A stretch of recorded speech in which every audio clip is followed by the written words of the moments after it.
Welcome to the Tragedy Academy, a show created to bridge societal divides in a judgment-free zone using candor and humor. My name is Jay, and today we are joined by Krishnni Khanna. She is from India, immigrated in, I believe, 2017. Is that correct? Yeah, that's correct. 2017, currently in high school, but she's an author and a TEDx speaker on mental health, wellness in teens, preteens, and people going through those stages in their development. And I'm super excited to have you on. Excited to be here. I did buy your book. I did read your book. Oh, really? Yeah, and I'm excited to talk about it. That's why I went straight to asking about Veda, because I was like, hold on a minute. This is such a great story.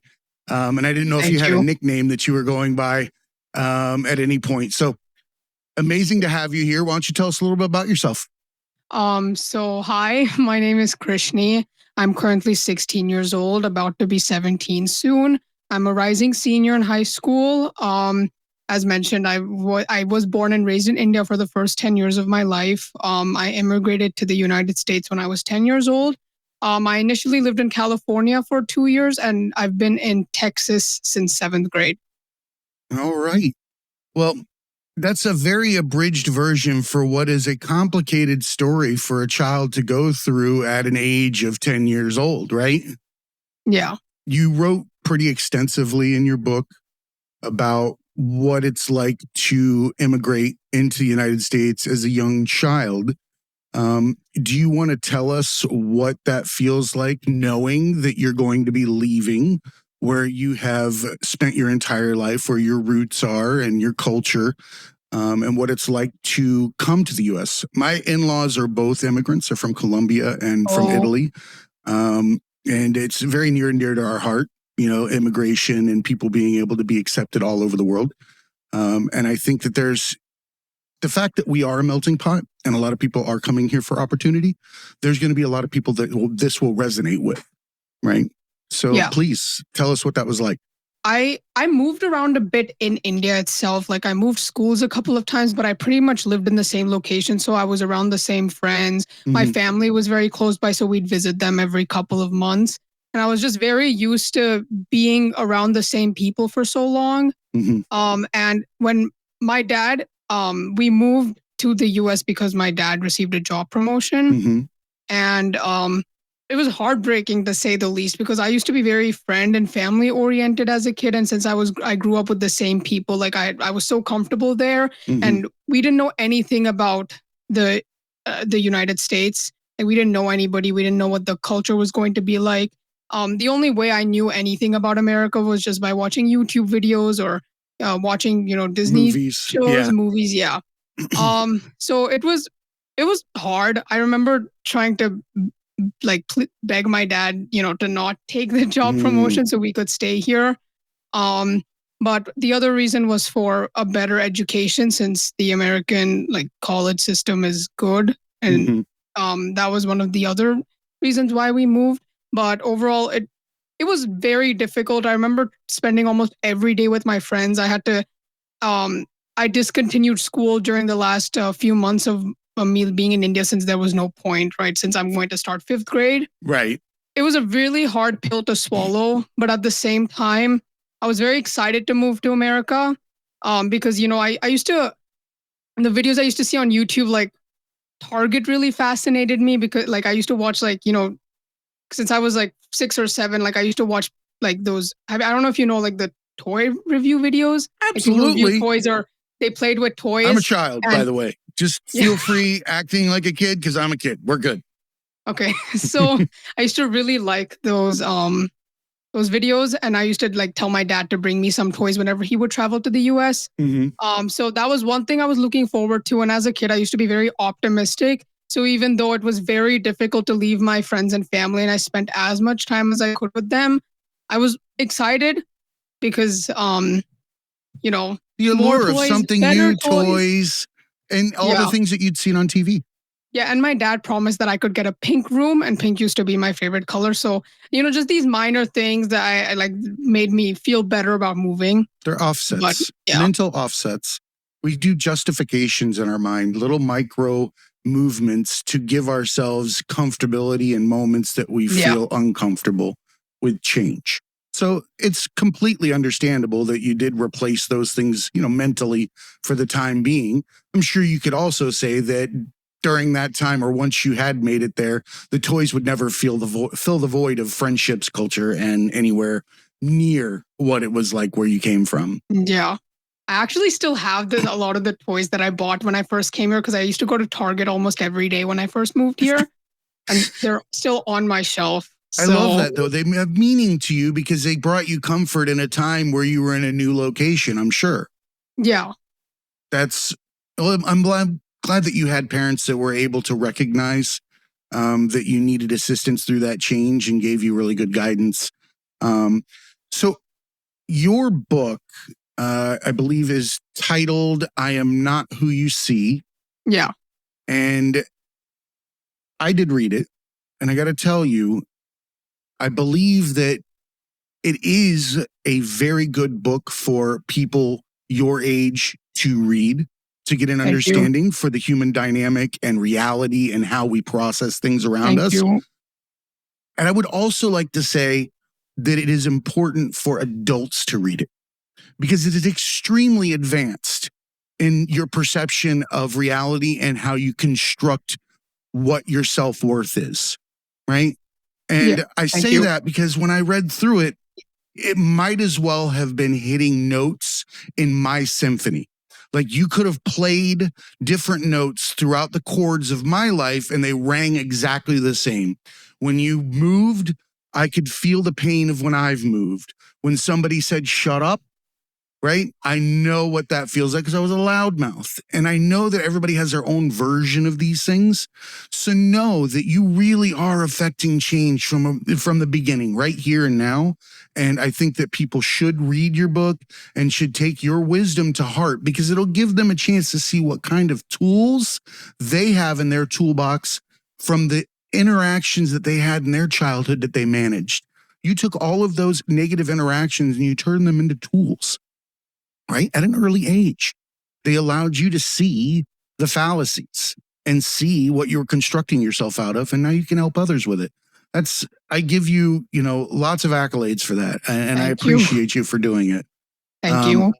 If you could talk to Veda from the outside, if you were looking at Veda from the outside in, and you could have been that friend from inside of her, what would you tell her to help her get through all of those changes in schools and relationship dynamics and friendships and school hierarchies and all the garbage that goes with it?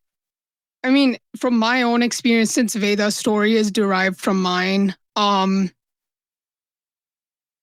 mean, it was very difficult. Like I came into the United States. I mean, I was nervous, but I was more optimistic. And to move and go to my first elementary school or school in America, and to have that like absolutely crushed. I mean, it was hard. Like the only thing I would suggest to Veda was like I think there was a part in the book where she, implied that she stopped telling her parents about what she was going through since, she was like, I'm growing older now and I can't depend on them all the time. So like there was no outlet for Veda to, I guess, get those emotions out or to be even able to process them. I think one thing I would suggest or advise to her would be to let it out. Like, I mean, I know there's a lot of people who don't feel comfortable talking about, these types of things. Like some people are uncomfortable accepting their emotions. And I'm also like that. I mean, like when I started writing the book, I was really hesitant. I was like, I'm not sure if I want my experiences to be out there. But then writing the book was also my way, and using Veda was my way of understanding my experiences as well. So I think letting it out, whether it's talking to somebody or writing your emotions out, can help you understand them. But also, it just feels good to not like keep it bottled up inside. You're not wrong. There has to be an outlet. Otherwise, it's kind of like a tea kettle. If you allow everything to build up inside, it's going to come out eventually, but it's not going to be how you want it to, right? Or not in a way that's going to be constructive, right? So that's extremely intelligent way to approach that scenario, and making sure that you have a clear mind and that you understand what's going on. So I like that you're giving the advice of finding the outlet, right? And I love that your generation is one that advocates for mental health, right? And recognizes that there is comfort in camaraderie.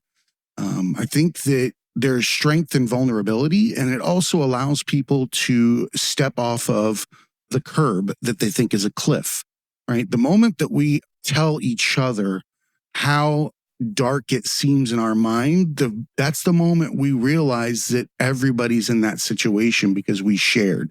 Right. I like to look at, have you ever watched old movie sets? Like when they portray them, it usually looks like a fake building and there's just sticks behind it, right? There's like a door and you drive through, right? That to me is what America looks like, right?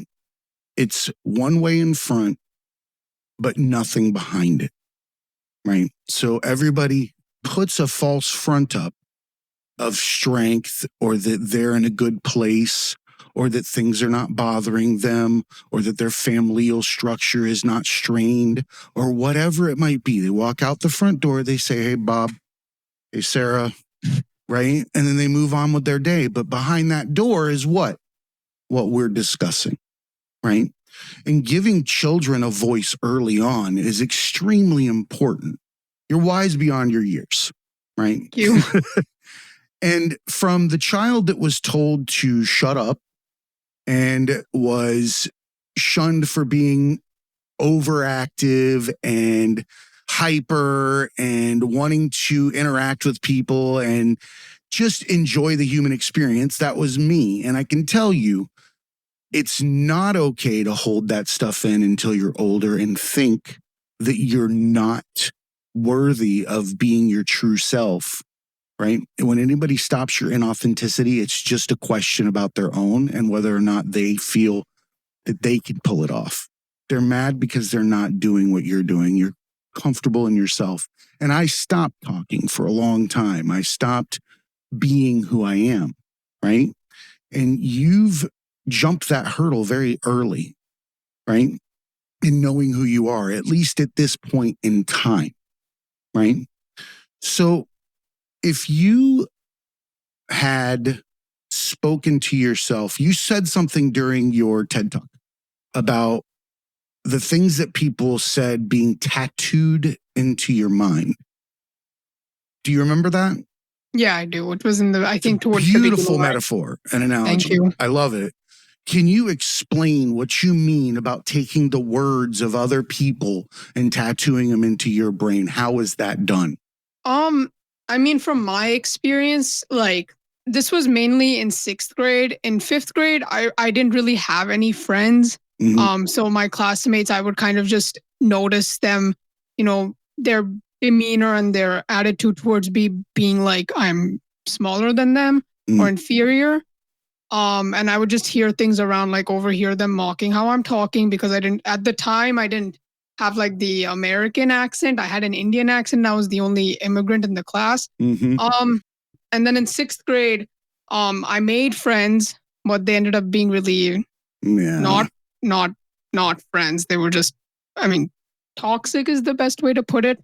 And like that was mainly where the tattooing their words in the brain part comes in, because like almost every time I would open my mouth about something or end up going on a ramble or, being excited about something, almost every day I heard, just like shut up or, be quiet, or like, why are you talking so much?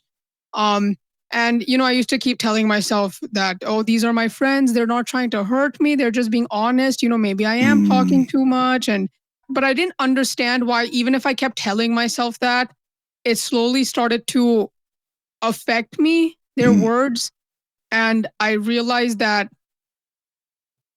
because I was hearing it every day and I was so used to hearing it maybe even a couple times a day that those words had kind of become a part of me for a while. I mean, even now, sometimes when I'm talking too much or I'm like, telling my friends about something that happened or, just something in general, like, I keep hearing like, oh, I keep in my head, I'm just thinking like, oh, well, I might be talking too much and then I end up apologizing for it.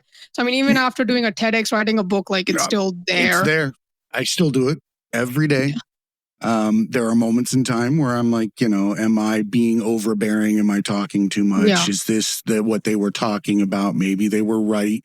Maybe the people around me right now are just being nice and they're accepting that I'm doing this, even though I really am not that, I am that loud and I do talk that much. And it's a circle, it's a cycle, it's a wheel, right? I think that at the juncture that you're at, some people will create what I call a mask, right? Yeah. And that mask becomes a new character, right? It's the character that now does not speak out. The character that minds their dialogue and their interactions with people and starts to create this new persona, right? And then what'll happen is they'll take that new persona into the next one and create another one and another one and another one for all these situations to feel what? Accepted, right? But the acceptance only needs to come from within. Yeah. Once you love yourself, other people will start to love you, right? And that's the opposite of that tattoo. It's almost like getting a chance to go back and do some laser, not removal, but I think make it transparent. That it's there, it's translucent, you can see through it, but you respect the fact that it happened because it made you a better person in the long run. Yeah.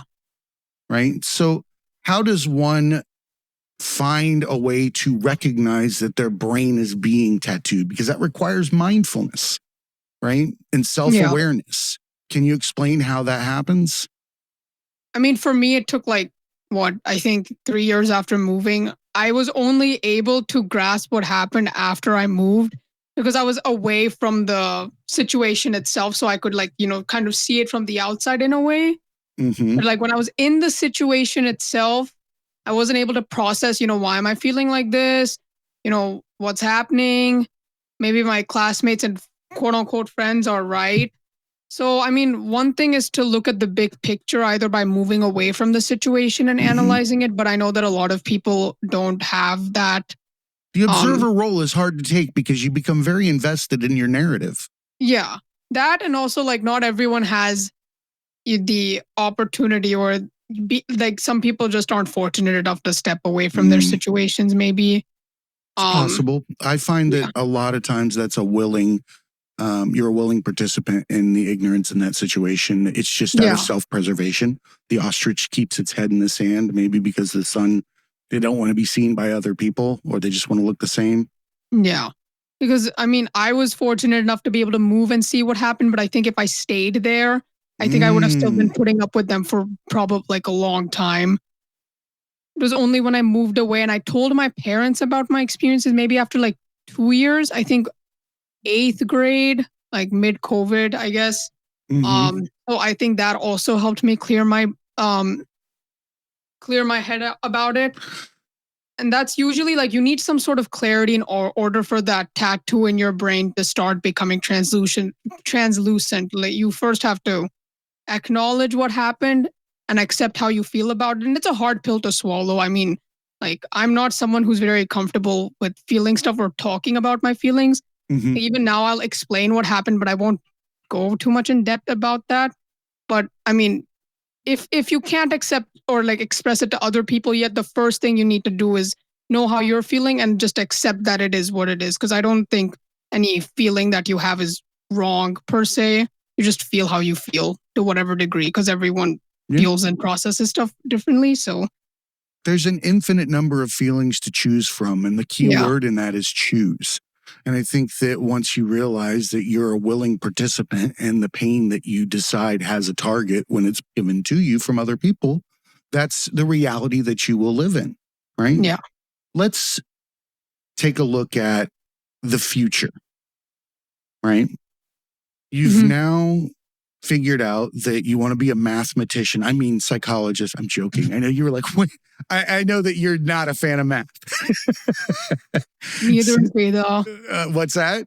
Neither is Veda. Yeah, that's what I gleaned that from the book, that math was not something that you loved doing. No, even now. So it was psychiatrist or psychologist, right? Is what you really wanted to be back. Okay. So you're now in a position where you've had some influence and you're seeing your hard work affect change in others. And it's now being seen and it's reverberating. It's like throwing a rock in a pond, right? It'll ripple forever and it'll continue to help people. What is the next step for you? How do you want to move forward from this? How can you make this a greater impact? I mean, in terms of this, my immigration experience, to be honest, I would like to close that chapter because absolutely. I mean, your future from now as in whatever mental health related field or speaking field or whatever that might be. Well, first going to college, I want to keep studying. I have been considering maybe writing another book soon, maybe once after I'd finish like my college applications, since that's coming up soon. I mean, maybe writing another book. I might expand my, I like to call it a student-led movement / organization. I started it in 2022 called Detoximind, or Detox for short. I might consider expanding that or rebranding that into something more psychology related. I do love that you have such a plethora of information and people contributing to it. It's not just the, the musings of one person. You're actually using a lot of different tools and allowing people to contribute. So for those of you out there, what she's saying is truly accurate. It's a great platform to get understanding for yourself. So that's honestly what I was asking, where the passion lies now, what it is that you see yourself doing going forward so that you can continue making ripples. And it sounds like college obviously is your first step. Yeah. Psychology or neuroscience. Oh, neuroscience. What interests you about neuroscience? Because things are changing quick right now. I mean, the brain, this whole, my experiences and all that, like, even now after 7 years, like I keep, learning new things about, or learning or seeing new perspectives in my experience. Like in my TEDx talk, I'd speak about the repetition aspect of it, like how the words got ingrained in my head. That was a new perspective I learned as I was writing the talk itself. Yep. So, I mean, I guess in general, what I'm trying to say is like the brain in general is just very interesting to me. I would want to study the sciencey aspect of it at the same time, the thoughts and feelings aspect of it. So probably a blend of both psychology and neuroscience is very interesting to me. I think they're one and the same. I think to ignore the other is to just leave an entire plethora of information on the wayside. Yeah. Right. Yeah. And I believe the quote was, repetition has been accepted as a replacement for evidence. Yes. I thought that was extremely poignant. When I read it, or when you said it, I was like, that's exactly right. It's that self-talk, that negative repetition and thought process that creates that new mask, that new persona, that person. I think that is something that we could all take notes from. So you're in Texas now, correct? Yes. 16-year-old in high school, right? What does friendship dynamic look like now? So when I first moved in 7th grade, I mean, my mindset had taken like a 180. When I first moved to the US, I was so optimistic. I was like, I'm going to make friends. I'm going to get all the toys I want, all that. And then 7th grade, I was kind of just trying to be so nonchalant and cold. Because I guess I was like in 7th grade, thought being edgy was cool. And also I was, under all that, I was just scared to make friends again. Right. I thought that, even though my accent had kind of adapted to the way people talk here. Right. It had become a weird mix of like my Indian accent and then the accent here. But that's your flavor. Yeah. But like people didn't take it well. Oh, I understand. I get what you mean. I mean, I didn't know if they would do that in Texas. I live in Florida, so I completely understand. There's a lot of backwards and bigoted thinking around immigrants and, people with accents or bilingual people. Yeah. So I completely understand what you're saying. Yeah. So, I mean, I was very hesitant to make friends. But I mean, in terms of how friendship looks now, I'm doing well. I mean, there are some ups and downs here and there. I mean, because like everyone keeps doing stupid stuff in high school, including me. Dude, I'm doing stupid stuff today. Like, I mean, yeah. So it's going to be a like, lifetime of stupid stuff. Yeah. So, I mean, I've lost a few friends, but I've maintained very good, strong friendships. I have a friend that I made in 7th grade, and we're still friends now. Oh, that's awesome. I have a couple of friends I've known for a couple of years. And I mean, some of my friends come and go, but I don't really see it as a loss. I just see it as, what could I have learned? What did I learn from that friendship that I can do better towards the friendships that I have now? Or like, how can I use the learnings that I learned from mistakes I made with other people to improve the friendships I have now? But overall, my friendships are good. Like, I'm pretty happy. I don't have a lot because I'm not very like open. There's no need. I'm quite selective, I guess. It's like a radio frequency. You keep yourself dialed in on one, and the people that like your music will come to you. Yeah. And also just, I guess that's also partially me still trying to shield myself, but I'm also not that extroverted either. So but the close circle of friends that I have, like, I'm very happy and I'm very grateful to have them. So yeah, I just hope that that my friendship with them continues. And even when I go to college, like, this pattern continues of me finding good people. I think it will. When you pursue good things, you attract good people, right? That becomes your new tribe, so to speak. The people that are attracted to change in a positive manner, in loving relationships, or accepting, right? Accepting people for who they are in the moment and not judging. I like to point out a metaphor for being able to see things through someone else's eyes. And you had brought up earlier that you had a limited amount of experiences, but in your experiences, this is how you see things. And that's a brilliant observation because we all are comprised of glasses, right? They're lenses that are compiled over time based on the experiences that we go through. And just like at a table, when somebody says, oh, how are your glasses versus mine? And you exchange them, no two people are going to see the same thing, right? Yeah. And you're going to have to take them at what? Face value, right? So I believe that your generation is in a unique position to understand in advance that they do or are wearing glasses, that they're actually wearing glasses and that they're being created over time, and that the people older than them, they don't know. A lot of them do not know because we weren't afforded the same opportunities with knowledge. We had the Dewey Decimal System. You guys have Google, right? So the ability to recognize these scenarios are becoming much more prevalent for you guys. Mm-hmm. But I do believe that now that we are opening the dialogue between generations about how we've become who we are as a society, it's up to us to take, say, our Gen X glasses, right, and share them with Gen Z and say, hey, look, I've got a set of lenses you can look through because you need wisdom, right? All the intent in the world to do good things still requires some kind of direction. Right. And I think the onus is on us as a generation to help you with seeing where the effects of your change can be felt the most. Right. And I would like to see where you go to next. I'm excited. I want to see the next book. I want to see where you're speaking 10 years from now, because I don't think you're done with TEDx.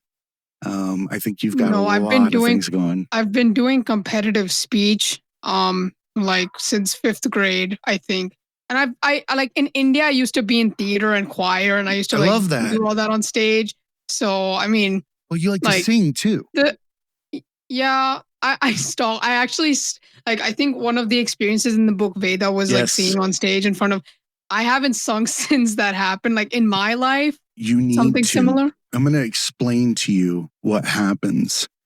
You're denying the world of your authentic fingerprint.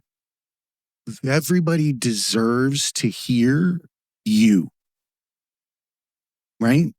Yeah. I had music talents that I didn't touch. Singing, things like that. I kept them all under wraps, just like you're explaining to me. I didn't want to go in front of anybody. I was told to shut up. I was, whatever it is. The insecurities of others were pressed on me. But the onus is on you to be as authentic as you possibly can every day, right? To be the best person that you know how to be. And the best person you know how to be is going to be inclusive of your talents, your arts, your special capabilities that are unique to you, right? Yeah. You're a puzzle piece unto yourself. If society were a puzzle, you can't put someone in a spot by bending a corner, right? Because then the piece doesn't fit, or you can't force it into another space because that's not where it belongs, right? I think that you probably will find even more passion if you do foster that in some way. I'm not saying you have to do it in front of people. Yeah. Sing in the bathroom, but sing. Singing is the important part. Doesn't have to be for others. Yeah. But sing for your soul. You know what I mean? I mean, I do like alone. I just meant in front of people, like just kind of stopped. I also just don't enjoy it anymore generally. Like, but in terms of just like talking and like the whole shut up thing, I mean, like I like to talk, and it's kind of just become like my biggest I embrace weapon, or like just the main reason why I'm able to do so much right now. Oh, you're going to end up with a podcast. I do want to start one. I've been thinking about it. I think that you would be excellent at it. I think you'd be a great interviewer. I think you could get some really cool guests on there that are your age or adults, so that we can understand what it is to navigate your experience. Because I got to tell you, I didn't grow up with a slot machine going by of good, bad, angry, sad social media posts over and over again and have to process that emotion with my brain in microseconds, right? Just over and over again. We didn't grow up that way. Our self-worth didn't come from those locations. And if we think we know what you're feeling, we're damn wrong. Right? Excuse my language. But we are. No, it's fine. We are wrong if we think we understand it. We need you to explain to us how it's making you feel at a young age. So if you can bring people together and discuss things and have open dialogue about what it is to be your age and coming through all of these different forms of information that we consume and how society is morphing over time and allowing us to have a look into what we can do to help, right? Open dialogue, not judge kids. What'd you say? The Riz? We're Riz? What? What's a Riz? Or other weird stuff. I get making fun of kids. Because once you get to your age, you're not going to have fun anymore. So you got to say that ours was better than theirs. You're going to find out later. Because we're not going to have it again. Of course, we're going to love what we went through. But I think your generation is amazing. I think that you guys are going to put the brakes on what had good intentions, right? Hindsight is 2020, right? So we have a chance to give you a playing field now with the understandings that we have at a much more rapid pace. So where can everybody find you? Let's talk about, you have a giveaway that you wanted to do. Yeah. So I want to give you a chance to talk about that, what they can get and how they can get it. And then we'll go from there. So in terms of finding me, you can find me on LinkedIn at Krishnni Khanna. You can also find me on Instagram at Krishnni Khanna. And if you want to buy my book, I'm Not Who You See, you can find that on Amazon, or for the giveaway, if you go to my website, which is also Krishnni Khanna at KrishniKhanna.com. If you go to the contact tab and you type in your name, your email, and the subject, write the name of this podcast, The Tragedy Academy, and then give your name and mailing address, And the first 3 people who send an email can get a signed copy of the book. That's awesome. I can't recommend that book enough. It really Thank felt you. like I was walking through the same situations that I've been through. And I think that adults would benefit from seeing or remembering what it was like, because we do forget. We forget how important those interactions are, even though they're just in school or they're not adult interactions. So you shouldn't feel that bad, or it's not permanent. Wait till you get older or whatever it might be. But those are the defining moments. Yeah, but you don't necessarily have to be, I guess, a child in school to experience like the isolation, shame, like the ostracization that I went through. Like, I mean, while I was writing my book, I did let some like either relatives or some of my old teachers read them, and a lot of them like told me like they experienced things like that either like years ago or recently, and I realized like even yesterday, maybe as close as yesterday, but that made me realize that, I mean, like that motivated me to write my book more, even if I'm not someone who's generally comfortable expressing myself or talking about like my personal experiences to that many people. I realized that I'm not alone and no one should feel as alone as I did when I was going through it. Mm-hmm. So that's what kind of pushed me to finish the book and release it. And also give the TEDx talk, because like even if my story doesn't, I mean, best case scenario, people feel motivated to improve their situations and get like, heal through them, or at least take a step. At least I hope that whatever I've done can give someone, make someone feel less alone with their own struggles. I absolutely love that. And I think that you're demonstrating a great way to vent and heal from wounds when you sit down and find your creative outlet, i.e. writing and speaking, like yourself. You're very good at it. And if that's your art, if that's your true talent, I think that you're expressing it in a great way, because it's allowing you to grow and heal at the same time. So I encourage other people, they don't have to have your specific talent to have that outlet. You can find things that will give you a release from those tightly wound, thoughts and feelings that you accumulate from those around you, those identities, right? If you can find your outlet where you can be authentic, the people that you should be spending your time with should be people that accept you unconditionally. And you should be acting like yourself, uninhibited at all times. Does 2 things. 1, it brings the people to you that love being around you.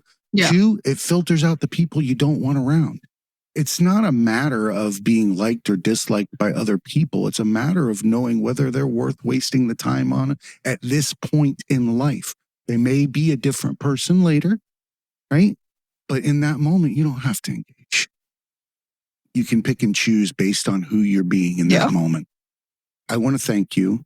Thank you. I genuinely appreciate you coming on the show. I think that you're now our youngest Academy professor here. Thank you for having me. I appreciate it. It's not often that we get a chance, and I think we're going to do it more. I've just got to act mature. I'm less mature when I have adults on here. I feel like I have to mind my P's and Q's. I heard some of the recordings before. I watched some of them, so I could like. Don't tell your parents, because I have bad language. It's okay.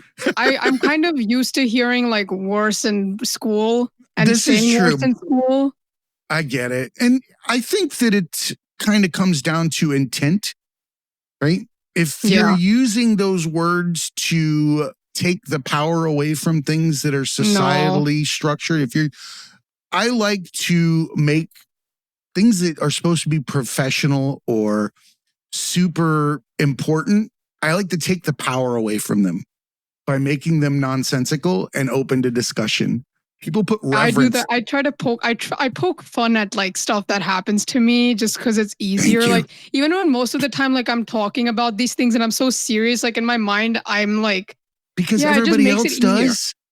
Everybody else does. It's also, it just makes it easier for me to talk about it, I think, because I'm not the type of person who likes to be very emotional when I'm talking about things. So I guess just like poking fun or like. You were passionate in your TEDx.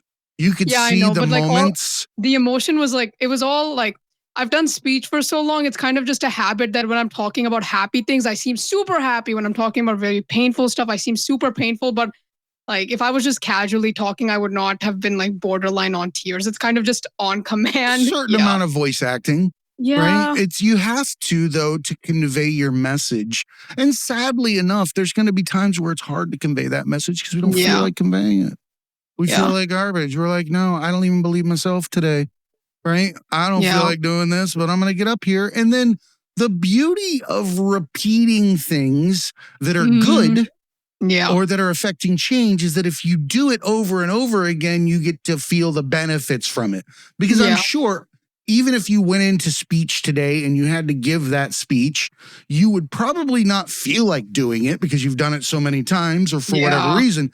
However, with a different set of people in front of you and at the completion of it, I bet you feel great at the eyes looking back at you that have received this information and could benefit from it. Yeah. It's kind of like going to the gym. Like we don't want to go, but when we do, we feel great after we leave. Yeah. We're happy we did it, but it's a pain getting there.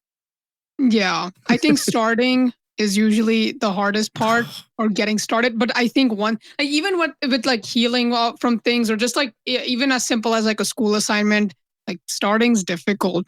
But once you do it, like you can, like it just feels so fulfilling to actually finish what you start. It really does. There's a sense of accomplishment and it gives you a drive for future tasks or future missions that you want to, tackle. So I like that. Whenever I can put a notch in my belt, which are rare because I have ADHD. So I have like Me too. 1,000 2/3 completed things. Yeah. I am close to an expert in so many things, but not completely because Jack I've of all quit trades. and moved on. I'm the same. I have ADD, not ADHD, but same thing. Like I'm Mhm. I'm gonna start writing a book right now. I start writing like 5, and like I have like half a page for each of them, and they're all completely different. But Mhm. yeah, like same here. Even with ADHD is a school. real thing, and it's not what people think it is if they don't have it. Yeah, people just think it's like like you see. I've seen people make memes all about it on Facebook or like Instagram or TikTok. I don't know if you've seen people like trying to Oh yeah. display like act like they have ADHD, but it's like they make it seem ADHD like can be I'm talking to crippling. somebody, and if I see a bird, I'm gonna get distracted immediately. That's not they how go it to that works. movie Up where they're like squirrel. Oh, yeah. That's what they not believe it how is. it That works. is not ADHD. ADHD is a cyclical negative talk that will Yeah. break you down to your core. It means that anybody that says anything will become reality for you if it's about you, and you will hold it as a core wound for the rest of your life.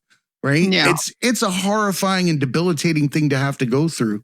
But if you're authentic and accepted with your ADHD, right? And you embrace the talents that come with it, right? ADHD also has a hyper vigilant side superpower. Yeah. Right? And that side superpower is you can read the mess out of everybody. You know when people are being truthful, not truthful. Even if you don't know exactly what it is, you know if they're being true to what they're saying to you or how they're portraying themselves, right? And that can be painful. It can be very painful because most people aren't being themselves. Yeah. They're acting. And ADD or neurodivergent people can see the mask that people don't even know they're wearing. Yeah, I think I mean, in that case, like I think things like being neurodivergent or ADHD or ADD or whatever, like the whatever term of the day. Yeah. I mean, I think people see things like that as a weakness. Even things like for example, me talking a lot or like I'm very lazy. I get scolded for it almost all the time. But I think that even if people see it as something you're suffering from or, like it's a weakness, it's like, no, I'm not suffering from anything. I just have it. It depends on how like people you decide to use their weaknesses. Like because I'm lazy, I kind of trick myself into doing things faster, because I'm lazy. So I don't want to take a lot of time, right? So that kind of like the laziness becomes efficiency. Do you do the inner dialogues? Do you race yourself and things like that? Yeah, it's like I don't know if you've done this like as a kid or not, but like if I'm downstairs, I'm turning off the light. I think like, okay, something's gonna chase me and I'm gonna die. So I need to get up the stairs at the same before the lights turn off. I think that you're not wrong at all. You're 100% right. And I think that we try to find dopamine chords. If you had a guitar, we look for spots on that guitar to get artificial dopamine from. We don't have that baseline dopamine, so we want to have that experience where we're motivated to do what we're going to do. Like when I was a kid folding clothes, I would fold them, but be racing against other people folding clothes in my head. Like, oh, he's the best clothes. Look at him. He just turned that over this way and he put it over here. He's amazing. He's taking it. And this is all in my head because I don't want to be folding clothes. Actually, I think that that's like the number one enemy of people that are neurodivergent is clothes folding. Yeah. I don't know. At least for me, it is. I hate folding clothes. Yeah, I hate doing chores in general. Well, so, I mean, like I relate to that. Like I usually I just shove clothes in my closet, to be honest. Like it's like, oh, I'm like, yeah. You know, I'm not saying that I don't have my pile every now and then that should get completed. It gets tossed off to the side. My wife loves me for who I am through and through. So I get to walk around like a cartoon character 24/7 and kind of act like an idiot. But she embraces me for it, or embraces me despite it, however she wants to see it. She signed up to marry a philosophical cartoon. You have to find your people. Yeah. You absolutely do. Another thing I want to add that I didn't get to mention earlier was one of the other things I learned was like, I mean, I knew this, but it didn't really sink in until I started going to high school because I'm very opinionated. Like, if I don't like someone, I don't act like I do. Or like, if they ask, I might end up like being a bit too honest about it, which I probably should work on, but no, that's not the point I'm trying to work on. That's not the point I'm trying to make. Like, because of that, because of the type of person I am, I realized that, I mean, people are going to dislike you no matter how you are. You're right. So I either like, I mean, that's one thing I learned from my experiences, but also just as my immigration experience, but also just growing up in general. That, I mean, even if you try to be a friend to all, I mean, like there's that one saying, right? Friend to all is a friend to none. Interesting. Like, because you're not true friends with anybody if you're friend to all. I also read this book that was called The Courage to be Disliked. I don't know if you know, it's a philosophy book. That's basically what I learned. Like, you need to have some bravery or courage to be disliked by other people. And I realized that if I want to be quote unquote liked more, like I might need to stop being myself. I might need to stop being less opinionated or less vocal about what I think of certain people or certain things. Or I can accept the fact that I'm going to be disliked and liked by few and, you're keep yapping. 100% right. Just be yourself. Be empathetic. Be cognizant of what your target is at that moment or what ears might be, in the surrounding area. But for the most part, as long as you're not trying to hurt other people, then you shouldn't have to filter everything that you say. Yeah. Offense is taken, not given. Yeah. Right? Yeah, I agree with that. I mean, like, it's always taken. The main point I was trying to make is just, you can either choose to hide and be like, even if you hide yourself away, it's not guaranteed that you will be liked and accepted by all people. And that's what you're aiming to be. Also, it's not very fulfilling to be liked for someone you're not. So I think it's important that everyone, I mean, of course, this is easier said than done. I'm not going to act like I'm always authentic all the time. But check your voice when you get on the phone. That'll tell you. How does your voice sound when you're talking to customer service? How does it sound when you're talking to your mom? How does it sound when you're talking to your friends? Those are all characters because your voice has a different intonation. You act different. You talk different. You carry yourself different in all those situations. I did see a TikTok where this woman was doing a desensitization drill, if you will. She was in New York City, in Manhattan, and she took a yoga mat. She laid it on the ground in the middle of where everybody was walking and laid down on it and just closed her eyes and did nothing. And she got to hear what everybody had to say about her sitting on the ground and being in the way and having to step over her and what an idiot, look at this person, all that stuff. But the reason why she did it is kind of what we're discussing here, in that it became nothing after a while to her. It became just background noise. It didn't have an impact after a certain amount of time. It just didn't matter what anybody was saying, right? And I think that there's something to be learned from that, is that if you don't give it a target, it's got nothing to cause pain, right? Or it's not going to cause you pain if you don't give it a target. Kind of like a bullfighter. Move to the side, let it go through. Know it's there, right? But you don't have to give it a target. Allow yourself to be, I don't know, like Teflon, if you will. Right? Yeah. You know, I want to be the guy that grilled cheeses slide off of. Right? I'm hungry. Sorry. Yeah. So do you have anything else that you'd like to put out before we wrap up today? I don't think so now. I mean, my main point was just like main learnings or takeaways were just like, you know, if you want to be authentic to yourself, you need to accept the fact that other people may not, maybe, but that's their problem. To be like this, as I'll quote the book that I read, like, to be disliked is to be courageous, is what it said. That's beautiful. And that's like, I think the first and only time that I started to learn to accept that, you know, it's okay that, like, it's okay that being myself is a small sacrifice to make when it comes to being accepted by other people. Mm-hmm. So, I mean, that also just emphasizes that books can make a difference to people. I hope the listeners or anyone who's who has gotten my book already can be just as impacted. Like, anything in the book sticks. I like empowered as well, because what you're doing is you're showing people that if they act on their authentic passions to give back, that they can also benefit from this, and they can help affect change in their own manner. Right? Yeah. So thank you so much. I genuinely appreciate you coming on, and you're welcome back anytime. Keep checking in with the show. I want to see how things are going for you. I got to see which school you chose, right? Do you have a specific school that you would love to go to over any other? Not yet. I'm not really sure. I'm still reading through and just applying to some of the schools near my area, like UT Austin, for example. But I don't have a set school yet.